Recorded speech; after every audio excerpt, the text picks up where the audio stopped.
Oke teman-teman, pagi kita kedatangan tamu tentang Pak Batu Tamam. Beliau sebagai admin em, Gojek di sini. Khususnya kita bicara masalah Gojek dalam perspektif hukum ya, perlindungan hukum bagi Gojek drivernya. Karena kita mengetahui kan dalam bisnis itu kalau dulu ada konvensional, hari ini semua kita bicara disruption bisnis itu.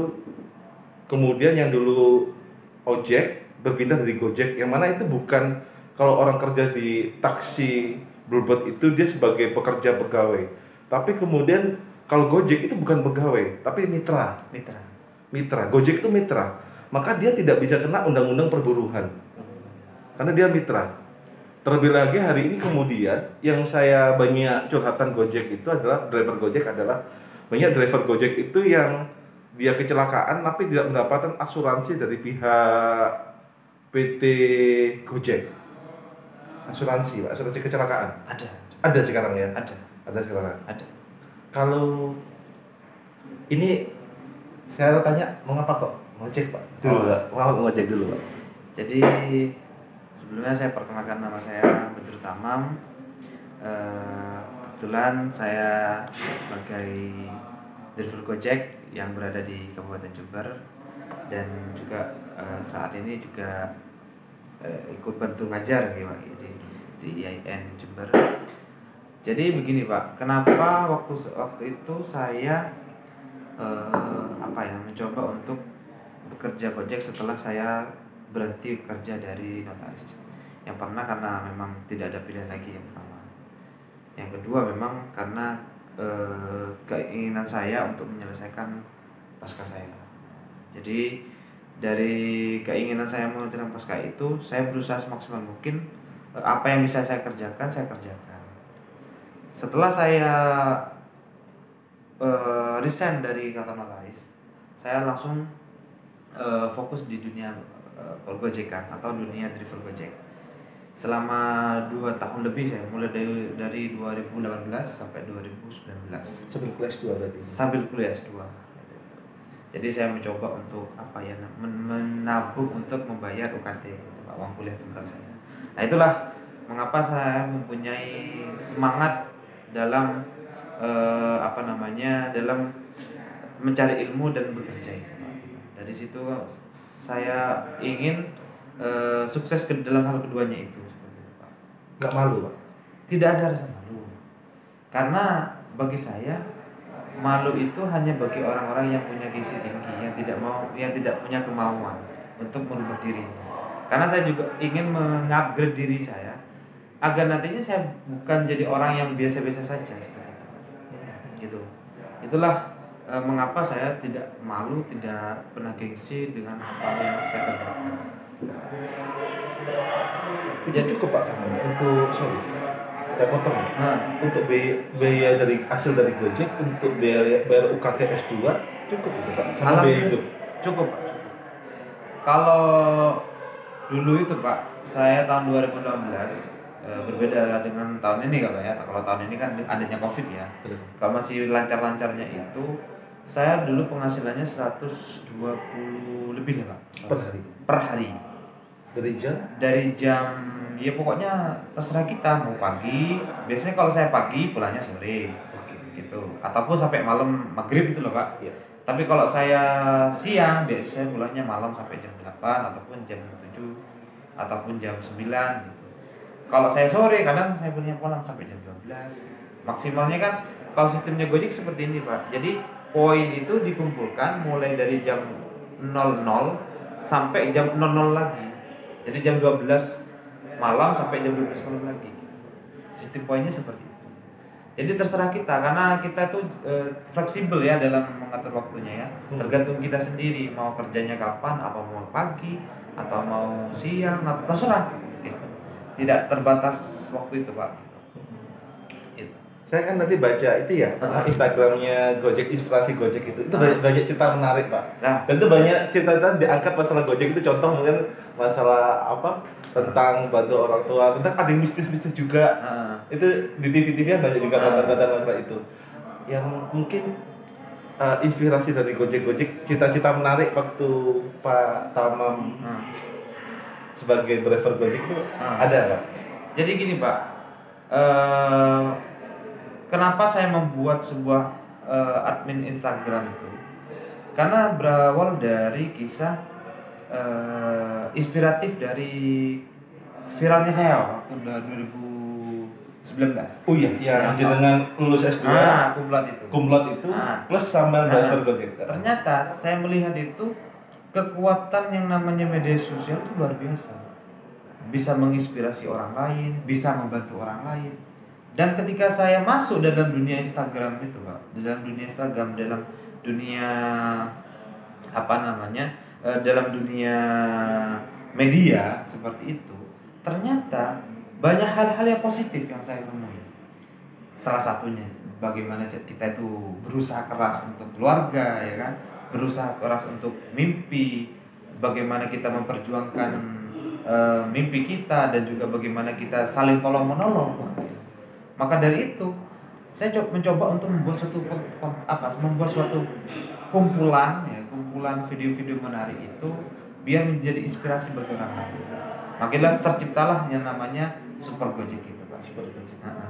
Karena kan Malaysia Gojek pernah akan masuk ke Malaysia. Oke. Kemudian pimpinan dari usaha transportasi Malaysia itu menghina perusahaan Gojek. Iya ya. Karena mereka menganggap orang Malaysia lebih tinggi daripada orang Indonesia. Karena orang Malaysia tidak boleh anaknya dididik untuk sebagai driver Gojek. Oh gitu. Yang informasi yang beberapa tahun yang lalu, Pak. Oh iya iya. Yang Malaysia yang menolak masuknya Gojek itu, Pak, perusahaan di Malaysia. Saya pernah dengar itu. Ya. Tapi itu kan sudah selesai di permintaan maafnya dari pihak pihak transportasi Malaysia kan, atau di subnya sana. Cuma seperti ini, mungkin ini karena persaingan bisnis saja ya mungkin. Itu masalah persaingan bisnis sebenarnya, bukan masalah terkait tentang mana yang lebih tinggi derajatnya gitu. Sebenarnya gini, kalau kita berbicara mana lebih tinggi derajatnya, tidak bisa di manapun itu, baik itu driver Gojek ataupun ojek pangkalan atau pekerjaan itu sama menurut saya. Tapi yang mereka tidak sama itu bagaimana mereka itu lebih bermanfaat bagi orang lain gitu, Pak. Jadi semacam seperti ini, Pak. Banyak yang tidak terekspos di media-media ataupun diekspos media-media koran dan media lainnya.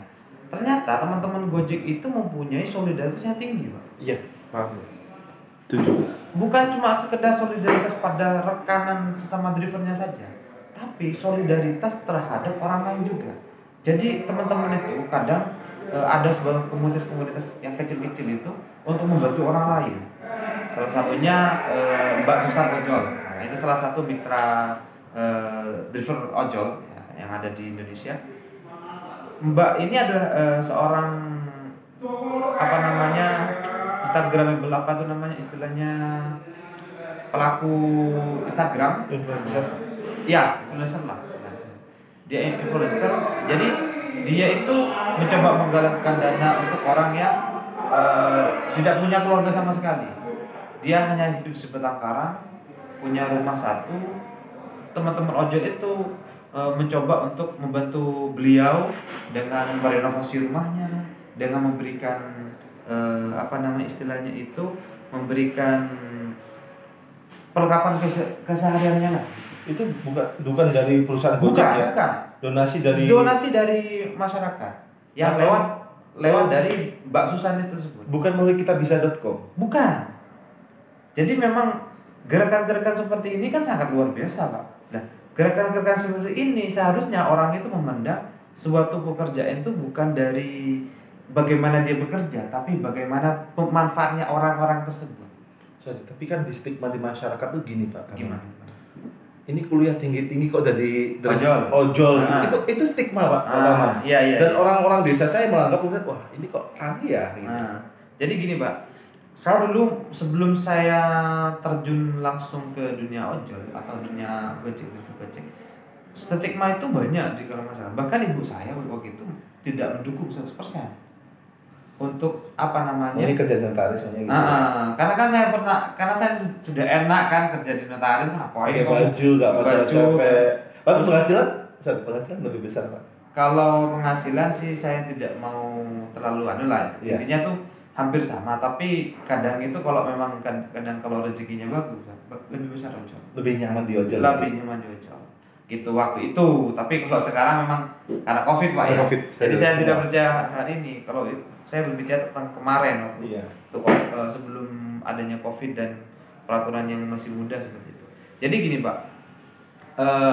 Ketika stigma masyarakat itu kita tidak kita tidak cegah dengan inspirasi-inspirasi yang sudah saya buktikan gitu, maka mereka akan terus menganggap buat apa sih kita tinggi-tinggi berpendidikan pas ending-endingnya kita menjadi developer.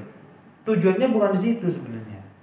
Tujuannya bukan di situ. Oke lah kalau kita berbicara tujuan untuk menumpang kehidupan kita dengan driver Gojek, tapi kita lihat sisi positifnya. Banyak sisi positifnya dari driver Gojek itu, Pak. Dalam hal membantu orang kan seperti itu. Bahkan saya sendiri, meskipun saya sudah saat ini sampai titik ini saya berada di menjadi seorang dosen gitu, Pak, ya. Saya masih tetap akan menjalankan profesi saya juga sebagai driver ojol. Kenapa? Karena saya juga ingin membantu orang lain gitu, Pak.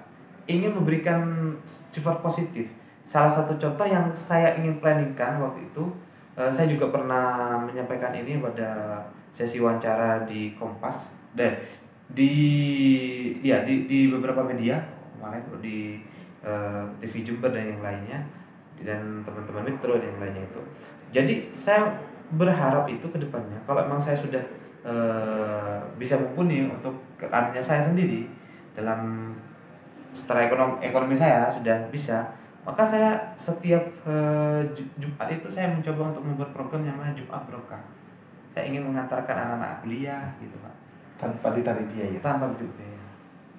Itu rencana saya, tapi masih sampai saat ini masih belum terplaningkan dengan baik. Kan udah enak jadi dosen. Kan? Ya, kalau berbicara seperti cuma kenapa kok harus? Karena saya merasa itu solidaritasnya teman-teman itu yang membuat saya itu nyaman di Gojek itu, kan kekeluargaannya seperti itu, Pak. Meskipun kalau yang saya ketahui itu tidak semuanya itu mempunyai pendidikan yang tinggi. Betul. Tapi solidaritasnya mereka itu luar biasa, Pak, teman-teman Gojek itu. Sampai mulai saya nikah, anak saya lahir, itu teman-teman tuh saling bahu-membahu gitu, Pak. Ada temennya sakit, itu kita nimbrungkan gitu. Itu ya. Seperti itu, Pak. Sesama driver itu. Sesama driver. Karena kita merasakan bagaimana panasnya aspal, bagaimana dinginnya hujan di tengah jalan, kan seperti itu, Pak.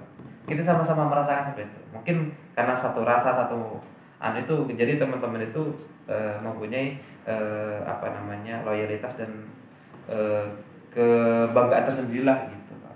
Saya baca kayak di media, di online itu, Iya. Pak Tamam di Metro, kemudian di Kompas. Kan itu kan menjadi inspirasi Pak Tamam. Lulus cum laude, S2, S1 juga nggak salah? Iya. S1 cum laude juga. Itu dengan menggunakan jadi driver Gojek. Maknanya kan berarti sampai ke teman-teman mahasiswa ataupun siapapun itu, mungkin dosen atau siapapun itu, mereka kan bisa nyambi atau bisa mengisi kegiatan dengan jadi driver, cukup lumayan juga sebenarnya. Lumayan.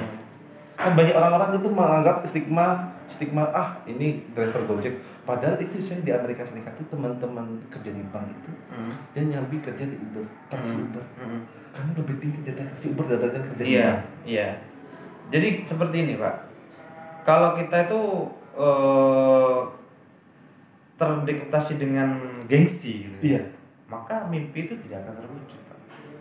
Maka dari itu jangan pernah teman-teman ataupun orang lain yang mendengarkan diskusi kita ini, Pak, jangan pernah itu terstigma gengsinya itu terlalu tinggi. Buanglah gengsi itu, Pak, demi mimpi dan impian dan masa depan yang lebih cerah. Buang semua gengsi itu, karena semua itu yang kita kerjakan itu pasti ada hikmahnya, pasti ada manfaatnya. Kalau kita berusaha keras dalam meraih mimpi itu, apapun caranya kita kerjakan, insya Allah kita akan meraih mimpi tersebut. Gitu.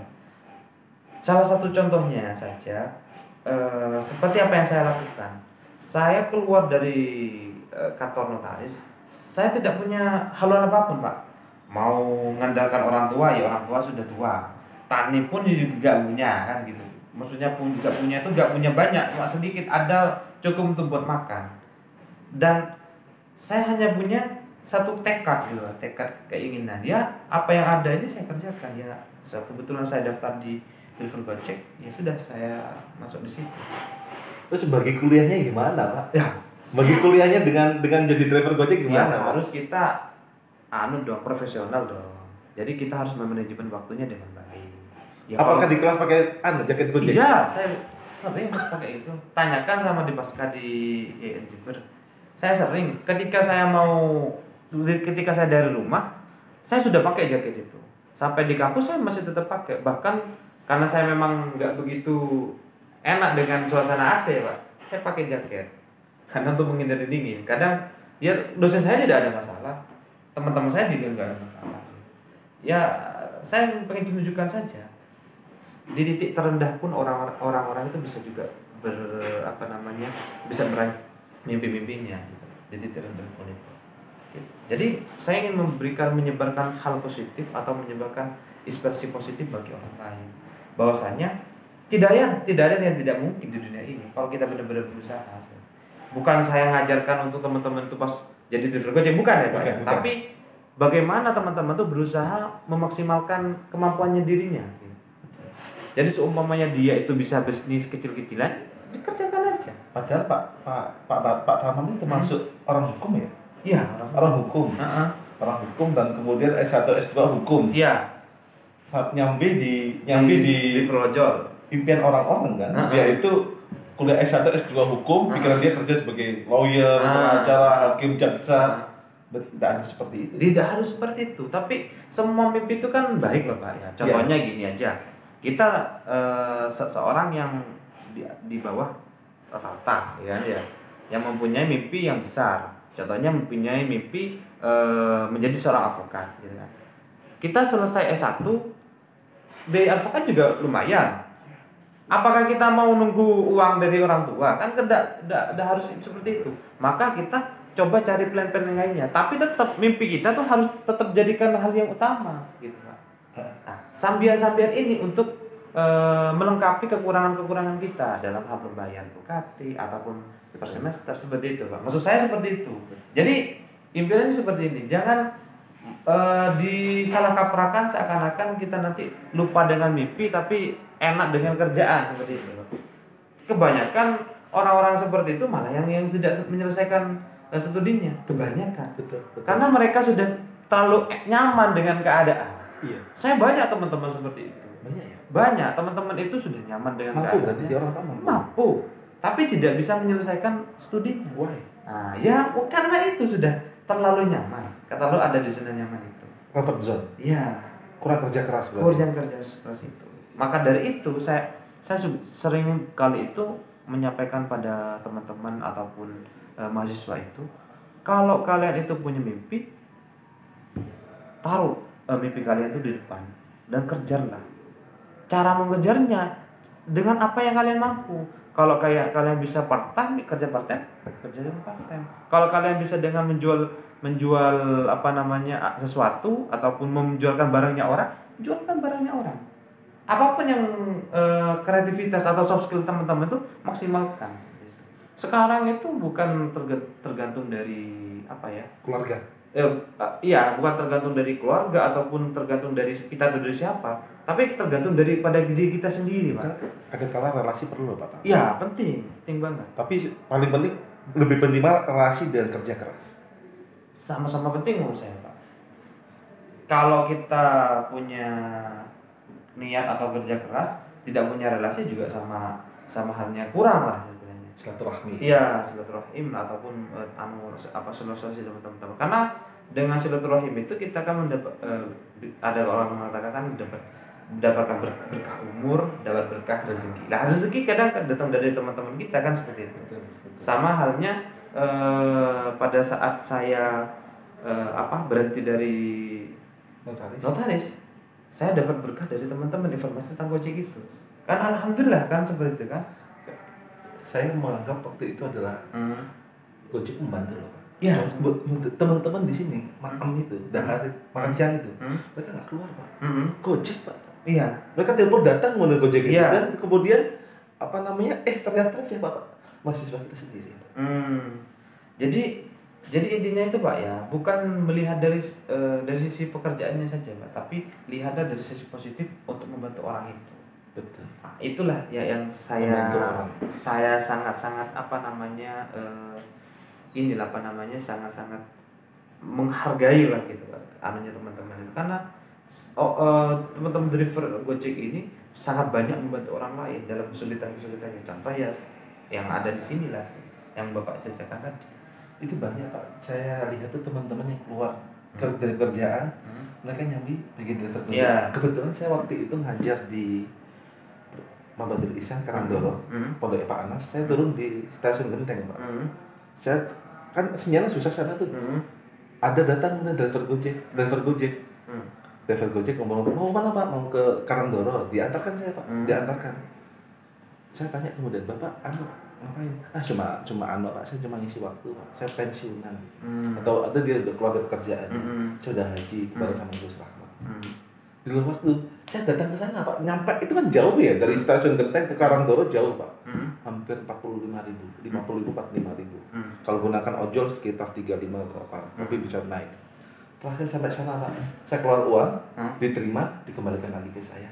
Ini sodako saya. Kak, saya Pak, ini sodako saya. Jauh itu Pak. Iya. Stasiun Genteng ke Karangdoro jauh Pak. Saya kasih uangnya, makasih Pak, saya dikembalikan lagi. Sodako saya gitu. Waduh, saya di sini cuma untuk membantu orang itu. Iya. Jadi banyak yang teman-teman driver ojol itu Pak ya, mungkin karena stagnannya dia, karena dia entah itu sebuah pensiunan atau yang lainnya, karena bukan kebutuhan lah Pak ya. Iya. Kalau bagi yang teman-teman kebutuhan kan banyak lah. Jadi mereka itu mencoba untuk ingin berinteraksi dengan orang lain, sehingga coba untuk membantu orang lain dengan cara-cara seperti ini. Banyak itu Pak, teman-teman itu banyak itu model seperti itu. Bahkan kalau saya pribadi, kejadian saya pribadi seperti ini Pak. Jadi saya pernah dapat orderan, itu mahasiswi UNER. Iya. Jadi dia itu kuliah di, kalau tidak salah di PG PAUD-nya UNER. Ya FKIP yang di Patrang. Oh iya, Patrang. Oke, siap. Terus minta diantar di daerah Nias. Tahu Jalan Nias Pak? Nah, Jalan Nias kan agak jauh tuh Pak, berapa kilo tuh kan. Iya. Saya di tengah perjalanan kita cerita sama tuh dari mana gitu kan. Biasalah driver ojol dengan customer kan. Saya cerita ternyata dia adalah orang yang mendapatkan beasiswa di UNER. Nah, terus saya tanya, terus gimana kamu mencukupi dalam kesehariannya kamu? Ya dicukupi dari hasil dari orang tuanya, dikasih orang tua dan lainnya itu. Dan dia juga coba buka les-lesan gitu Pak. Dan untuk mengirit biaya transportasinya dia dari Nias ke ke Patrang, dia tuh seringkali jalan kaki. Nangis saya Pak. Maksudnya hati tuh gimana gitu? Gak punya kendaraan. Punya kendaraan. Perempuan. Rumahnya itu kalau tidak salah di Jawa Tengah atau di daerah ini. Apa Kediri apa gitu, saya lupa. Nggak naik lin Pak? Nggak naik lin. Sering dia kali itu pagi-pagi kalau masih kuliahnya sekitar jam 9 gitu, dia pagi itu berangkat Pak menuju ke Patrang. Dari situ saya berpikir apa ya, saya keinget daripada diri saya sendiri gitu Pak. Keinginan untuk meraih mimpi itulah, meraih impiannya itu. Maka dari itu saya mencoba untuk tak sebarkan hal positif model-model seperti ini. Dan saya ikhlaskan Pak untuk kosan. Saya tidak mau untuk kosan. Biar sudah Mbak biar aneh jenengan. Mungkin Mbaknya itu bisa bayar saya saat ini, tapi kan dia belum tentu untuk bisa buat makan. Orang kaya mampu. Kurang mampu, dia dapat beasiswa loh. Bidik misi mungkin ya. Bidik misi. Maka dari dia kan dapat beasiswa. Untuk itu saya biar juga bisa bayar, biar nanti bisa bawa duit makan atau yang lain. Betul seperti itu. Dari sisi seperti inilah saya melihat itu banyak pengalaman-pengalaman yang menurut saya sangat positif gitu Pak. Sambil menjadi driver Gojek. Iya, sambil driver Gojek gitu. Mencari apa ya? Inspirasi dari teman-teman yang benar-benar niat gitu. Benar-benar niat untuk meraih mimpi-mimpinya seperti itu. Orang-orang ini kan akan adalah calon-calon yang sukses di masa depan kan Pak. Kalau dia terjebak dengan zona nyaman ataupun zona yang hedon lah pada saat ini yang kejadian di mahasiswa saat ini kan, maka orang-orang ini akan menjadi apa ya, bukan jadi tidak menjadi harapan bangsa ini kan, tapi orang-orang yang benar-benar bersikeras untuk meraih mimpinya dengan cara apapun, ini Pak yang akan menjadi orang-orang sukses di masa depan. Menurut saya seperti itu. Banyak inspirasi-inspirasi yang saya temukan dari customer pada saat saya driver saya ngojol kalau malam Pak. Ada lagi ceritanya. Jadi malam-malam hujan, wah semangat. Itu seingat saya itu bukan cuma sekedar hujan, sama angin, sama petir. Dia ada orderan masuk. Tak kira kan orderan masuk itu mau kemana gitu kan. Ternyata dia mau kuliah Pak. Perempuan mau kuliah. Hujan di mana? Di sini atau di Jember? Jember ya? Iya, di UNED lah. Dia mau kuliah, mau menuju ke kampusnya. Lah, iya, cerita-cerita inilah yang saya seneng, Pak. Wah, ini kok orang ini kok beraninya gitu. Ya kan? Hujan-hujan, petir, ya kan, menyambar dan anggaplah ada kayak badai lah Pak seperti itu. Tapi dia memberanikan diri tetap untuk mau kuliah. Luar biasa ya cita-cita seperti itu. Saya tidak tega tuh untuk ngambil uangnya. Akhirnya saya gariskan lagi gitu. Seperti itu Pak. Jadi banyak yang bisa diambil dari nilai-nilai kehidupan di dalam pekerjaan sebagai driver ojol. Banyak Pak, benar. Iya, saya baru tahu lagi Pak. Iya, saling banyak tolong menolong, membantu yang lainnya. Itu luar biasa. Kalau sekarang kan seakan tidak ada kan seperti itu. Tapi di driver ojol tuh banyak terjadi. Gitu Pak. Di teman-teman ojol tuh banyak. Sangat bagus itu pertemanannya. Iya, itu pertemanan. Bukan cuma itu saja, tapi kalau sama orang lain positifnya tuh. Betul. Jadi mereka tidak sekedar maka lihatnya driver bukan cuma uang tapi adalah manfaatan tadi itu. Bahkan teman-teman itu kalau soal urusan menggiring ambulans itu kerjaan tiap hari.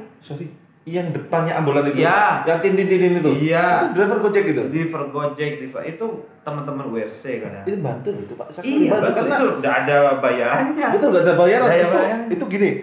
Saya seringkali di perjalanan itu macet di perempatan Mangli itu kan macet, orang nggak mau ngalah Pak. Mobil nggak mau ngalah, truk nggak mau ngalah. Kemudian ada sepeda motor itu orang mau ngalah. Karena nggak ada patwal bayar mahal juga. Dan itu kemudian gara-gara itu buka jalan, kemudian ada sepeda motor di depan, itu kemudian secara aturan lalu lintas nggak ada masalah sebenarnya kan, itu membantu, emang membantu sekali, karena itu orang membutuhkan ambulan tadi itu. Kita kan masalah pengendara nggak kayak di Eropa ada ambulan mereka berhenti, di sini nggak. Maka ini siapa tuh, tak kira itu pegawai puskesmas loh kita. Bukan ya? Bukan. Mereka tuh dari teman-teman motor ya. Motor. Banyak Gojek berarti ya? Ada juga dari Gojek. Nah, kalau di Gojek tuh ada namanya tim URC. Itu URC tuh agensi kayak semacam tim relawan cepat untuk penanganan kecelakaan gitu, Pak. Jadi relawan cepat dalam penanganan hal-hal seperti ini. Banyak teman-teman tuh. Ada yang jadi driver Gojek juga sekaligus jadi tim URC itu. Tim URC itu bagian istilahnya itu komunitas gitu Pak. Komunitas yang mana itu diisi oleh teman-teman driver Gojek dalam hal membantu emergency gitu. Ya kalau teman-teman Gojek itu mengalami kecelakaan, mereka tuh bisa mengertinya dari teman-teman WRC. Jadi informasinya, jadi nanti dari teman-teman WRC ini akan disampaikan oleh kepada kantor. Nah di kantor tuh nanti ada yang namanya istilahnya itu satgas. Tim satgas ini yang nanti mencoba untuk membantu penyelesaian inilah Pak, entah kalau kecelakaan berat atau seperti apa gitu. Tapi kalau di dalam Gojek itu sendiri sudah ada asuransinya sebenarnya Pak. Ada asuransinya? Iya, ada asuransinya. Memang benar katanya Bapak Kurniawan tadi, Gojek itu kan bukan bekerja, bukan bekerja karena dia itu adalah mitra. Tapi untuk agar nantinya itu terjamin keselamatannya, maka Gojek itu mengadakan yang namanya asuransi. Ini saya mau tanya lagi Pak, masalah gesekan antara ojek online dan ojek pangkalan. Bakalan. Itu apa masih ada apa sudah mereda Pak? Kalau seperti itu, insyaallah masih ada kalau secara, tapi lebih banyak itu individu ya. Individu ya. Tapi kalau di Jember sendiri, selama saya ini ya, kan saya kan mengawali kan ojek di Jember itu 2017 kan. 17 lama ya? 17, 18, Ya. 19. 17. Hari masih? Hari Ya. masih? Masih lah. 2020? Wah, 3 tahun berarti? Iya, masih lah. Jadi apa namanya?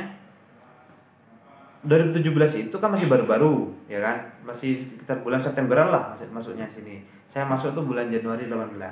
Jadi dari situ ya banyak lah teman-teman opang gitu. Kalau kita manggilnya opang, ojek pangkalan. Iya. Teman-teman opang yang merasa mungkin dia itu tersaingi atau seperti apa yang lainnya. Jadi mereka mencoba mencegat, mencoba ya banyak.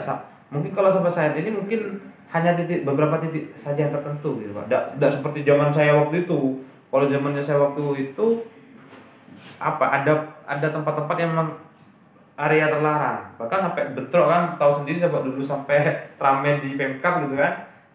Tapi kan diselesaikan di kemudian selesai kan itu Pak. Iya. Ya, masih hal-hal seperti itu masih ada. Di Jakarta pun juga ada. Ada tempat-tempat yang memang terlarang lah. Tapi kan bukan antar opang dengan ojol, tapi kan oknum itu kan? Enggak Pak, itu memang opang. Opang ya? Opangnya. Katanya cuma oknum aja yang nggak suka itu? Enggak, bukan. Jadi itu murni opang. Maksudnya murni opang itu karena mungkin mereka itu masih pikirnya, menurut saya, iya, mereka itu masih berpikir yang terlalu gimana gitu. Konvensional. Nah, konvensional. Seharusnya kan mereka juga berpikir bagaimana bisa memiliki hal seperti ini gitu Pak. Karena kalau mereka itu malah pindah ke ojol itu kan banyak ya manfaatnya. Selain dia itu karena memang ojol ini sekarang trustnya lagi naik kan gitu Pak. Iya. Ya trustnya lagi naik. Mereka juga bisa menjalankan juga offline dan juga. lebih murah. Iya. Lebih murah ojol Pak. Daripada opang lebih murah. Iya, kalau menurut seperti itu. Jadi kan karena kita kan sekarang kan musuhnya anunya kan sama customer kan Pak. Betul. Pelayanan kan. Pelayanan juga kepercayaan gitu. Kalau orang-orang lebih percaya naik ojol, kenapa masih pakai konvensional? Dan itu pun meskipun di dalam ojol sendiri masih ada yang dikatakan dengan yang namanya offline gitu. Pokoknya terlalu jauh, jadi argonya itu tidak masuk gitu Pak. Bisa dia dijadikan offline, tidak masalah, tergantung kesepakatan. Seperti itu Pak. Cuma nanti resiko tamu sendiri. Soalnya banyak kejadian yang saya liput itu di media-media itu ya, banyak kejadian offline seperti ini malah dia ditipu pas sepedanya diambil. Ada banyak kejadian. Tapi kalau adanya ini, insya Allah masih kena kedeteksi gitu. Kalau lihat ke depannya, apakah mengenai Gojek itu, driver Gojek akan masih cukup bagus Pak setelah post COVID-19 ini? Kalau menurut saya ini walau bisa ya, cuma saya melihatnya seperti ini. Kalau Gojek itu tetap stagnan dengan keadaan seperti saat ini, maka ya bisa jadi juga akan juga gitu. Tapi kalau teman-teman ojek online ataupun para perusahaan ojol itu membuat sebuah inovasi baru dengan aturan yang memang sudah ditentukan oleh pemerintah gitu Pak. Karena kita kan juga terkait dengan aturan itu gitu Pak. Ya mungkin insya Allah kita akan tetap survive gitu, di masa depan. Karena sekali lagi aplikasi Gojek, Grab dan yang lainnya itu tidak sekedar untuk memberikan pelayanan saja Pak, antar jemput dan antarkan makanan yang lainnya, tapi di situ kan banyak aplikasi yang lainnya, banyak pelayanan yang emergency bisa dilaksanakan. Contohnya Halodoc dan yang lainnya. Halodoc kan gabung sama Gojek. Dulu saya mikir Gojek cuma sebagai ojek aja. Ternyata kemudian transformasi banyak hal. Ada yang kemudian Ijat, kemudian itu ada GoPay hari ini. GoPay itu lebih enak gunakan GoPay ya Pak, kayak OVO, GoPay. Kemudian kita mengetahui juga ternyata mereka sudah kirim makanan GoFood, dan itu cukup membantu sekali. Iya. Maka dari itu saya bilang tadi, kalau teman-teman perusahaan-perusahaan itu hanya memikirkan income-nya saja tapi tidak memikirkan nasibnya teman-teman juga, maka nanti akan terjadi pergeseran trust gitu menurut saya. Siap. Jadi kalau teman-teman juga diperhatikan, teman-teman delivery ojol itu juga mitranya itu benar-benar diperhatikan secara maksimal, apa yang menjadi kebutuhan dasarnya, bukan menjadi apa yang menjadi istilahnya itu hanya terkekang dengan peraturan-peraturan seperti itu, maka teman-teman insya Allah akan menang. Pak Tamam, ini pembaca saya ini banyak rekan-rekan remaja Pak Tamam. Iya. Ada di mahasiswa sampai usia 40. Iya. Yang mana mereka itu adalah anak muda yang konsepnya masih anak mami. Tapi pertanyaannya adalah agar anak muda tadi berhasil dalam hidup, apa tips Pak Tamam? Apakah dia sambil dia itu SMA kemudian aktivitas jualan online, ataukah dia part-time sebagai Gojek? Apa saran-saran Pak Tamam pada generasi muda hari ini agar dia itu bisa sukses, berhasil, dan sebagai agent of change? Ya, gitu. Jadi sesuai dengan apa yang sering saya sampaikan di Instagram yang lainnya. Jadi ketika teman-teman itu mempunyai mimpi, maka perjuanganlah mimpi tersebut dengan apapun caranya, tapi yang sesuai dengan tatanan yang ada, sesuai dengan peraturan yang ada. Apapun caranya, yang penting halal, kerjakan. Insya Allah nanti kalian akan melihat hasilnya sendiri. Karena sesuatu yang diperjuangkan dengan baik dan sesuatu yang dimanfaatkan dengan baik, maka hasilnya akan juga baik. Gitu. Jadi perjuangkan apa yang kalian harus berjuang. Karena hidup ini adalah perjuangan. Maka kenapa kita harus takut dengan memperjuangkan hidup? Ini jadi Pak sudah dosen sekarang? Iya. Berhenti di ojek atau tetap? Kalau saya tetap aktif Pak, akun saya masih tetap aktif. Kenapa saya tetap aktif? Saya tadi bilang tadi, saya nyaman dengan kekeluarganya teman-teman.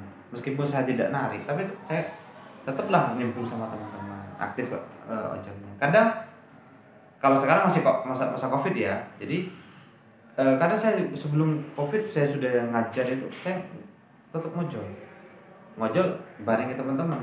Kadang ada orderan saya terima, tapi kalau kadang saya ngelihat ada cerita inspirasi gitu, ya seperti itu yang saya kerjakan.